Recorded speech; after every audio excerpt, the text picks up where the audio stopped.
ভুল চিকিৎসায় প্রসূতির মৃত্যুর অভিযোগে বুধবার সন্ধ্যে তীব্র উত্তেজনা ছড়ালো নোয়াপাড়া থানার উত্তর ব্যারাকপুর পৌরসভার যামিনী ভূষণ মেমোরিয়াল মেটার্নিটি অ্যান্ড জেনারেল হাসপাতালে। মৃতার নাম স্বপ্না বিশ্বাস, বয়স 38 বছর। তার বাড়ি নোয়াপাড়া থানার গারুলিয়া দেশবন্ধু নগরে। জানা গিয়েছে, মঙ্গলবার বেলায় প্রসব যন্ত্রণা নিয়ে স্বপ্না দেবী ভর্তি হয়েছিলেন পৌরসভার যামিনী ভূষণ মেমোরিয়াল হাসপাতালে। অভিযোগ, প্রসূতি বিভাগে অপারেশন চলাকালীন চিকিৎসক প্রসূতির নাড়ি কেটে নেন। এর ফলে প্রচুর রক্তক্ষরণ হয়। বিকেলে তাকে কলকাতা আরজিকর হাসপাতালে স্থানান্তরিত করা হয়। সেখানে নিয়ে গেলে চিকিৎসকরা মৃত বলে ঘোষণা করে। ভুল চিকিৎসায় প্রসূতির মৃত্যুর অভিযোগ তুলে এদিন সন্ধ্যায় মৃতদেহ যামিনী ভূষণ মেমোরিয়াল হাসপাতালের সামনে রেখে বিক্ষোভ দেখায় মৃতার আত্মীয় পরিজনরা। নোয়াপাড়া বিশাল পুলিশ বাহিনী এসে উত্তেজনা সামাল দেয়। বিক্ষোভকারীরা চিকিৎসকের শাস্তির দাবিতে সরব হন। বিক্ষোভকারীদের অভিযোগ, জন্ম নেওয়া সন্তানকে হাসপাতাল কর্তৃপক্ষ দেখতে দেয়নি। ব্যারাকপুর থেকে বিশ্বজিৎ নাথের রিপোর্ট, বাংলা এমজি নিউজ। না, আমরা সন্তান দেখতে পাইনি, আমাদেরকে এখনো দেখায়নি। ওরা তো দেখুন হসপিটালে তালা দেওয়া, বিশ্বাস না হয় আপনারা ভিডিও করে দেখে নিন। আমাদেরকে বাচ্চা এখনো দেখায়নি, আমরা দেখতে পাইনি।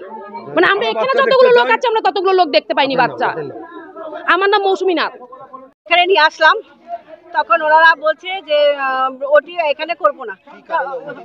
হ্যাঁ, ওটিতে বলেছিল আমরা, তারপর আমরা বলছি এখানে ওটি।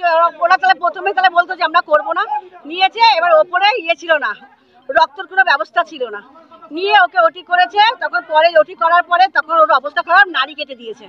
এবার ব্লিডিং বন্ধ হচ্ছে না, আমরা হসপিটালে এখান দিয়ে আমাদেরকে বললো আরজি কলে যেতে। আমরা 2 ঘন্টা পর আমরা ওখানে আরজি কলে গেছি। আরজি কলে বলেছে 2 ঘন্টা আগে মারা গেছে রুগী। ওরা কি সব দিয়ে যন্ত্রপাতি দিয়ে ওরা ওরকম করে বাঁচিয়ে রেখে দিয়েছিল। মরা অবস্থায় এটা বের করে দিয়েছে। আমরা নিয়ে গেছি আরজি কলে, বলছে তো 2 ঘন্টা আগে মরে গেছে। তখন ভর্তি করেছিল তখন 1টার সময় মারা গেছে। তখন এখান থেকে তো 5টার সময় বের করে নিয়েছি। তখনই ও মরা ছিল, মানে যন্ত্র দিয়ে ওকে বাঁচিয়ে রেখে দিয়েছিল। ডাক্তার কাছে আরজি কলে গেছি, বলছে তো 2 ঘন্টা আগে মারা গেছে। অক্সিজেন দিয়ে আরো কি সব দিয়ে ওকে বাঁচিয়ে রেখে দিয়েছে। কি বলে ওগুলো টিপে, ওগুলো বলের মতন ওই টিপে টিপে রেখে দিয়েছে।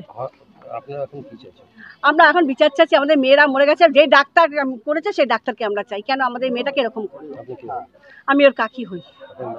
আমার নাম গীতা ঘোষ।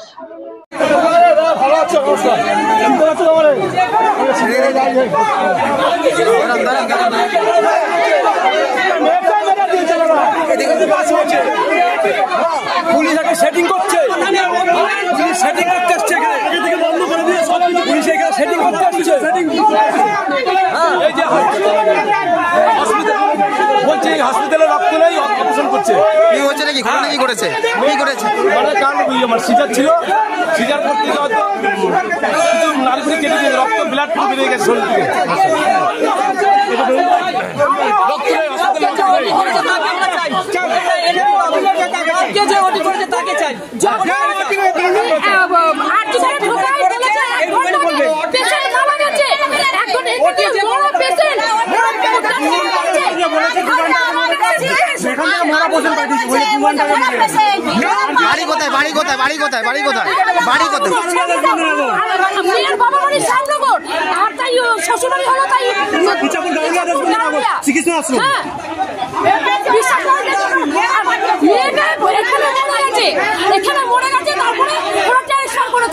আমাদের জামাইকে দিয়ে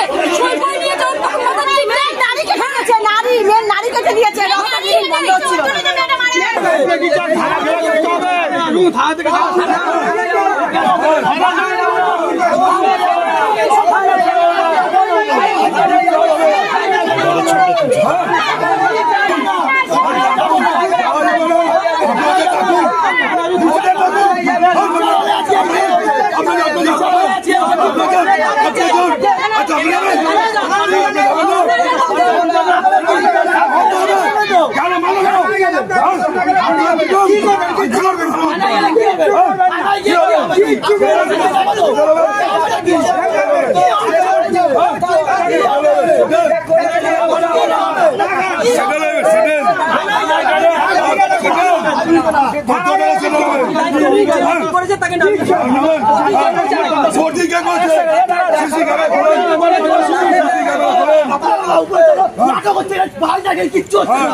আমার নিজের ভাইজি পরশুদিন কালকে একটার সময় এখানে চেক আপ করাতে এসছে।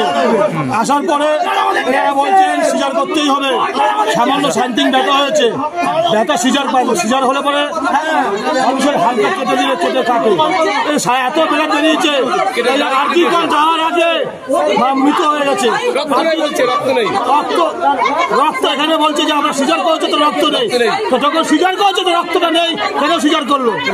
এটা জবাব চাই। আজকে এই বাচ্চাটা, এই মেয়েটার বয়স কত? বয়স কত? 35 বছর বয়স। নাম কি? নাম স্বপ্না বিশ্বাস। কটা বাচ্চা কটা বাচ্চা আছে? বাচ্চা একটা 5 বছরের, একটা সদ্য বাচ্চা, সদ্য নবজাত শিশু একদিনে। বাড়ি কোথায়? বাড়ি কোথায়? বাড়ি বাড়ি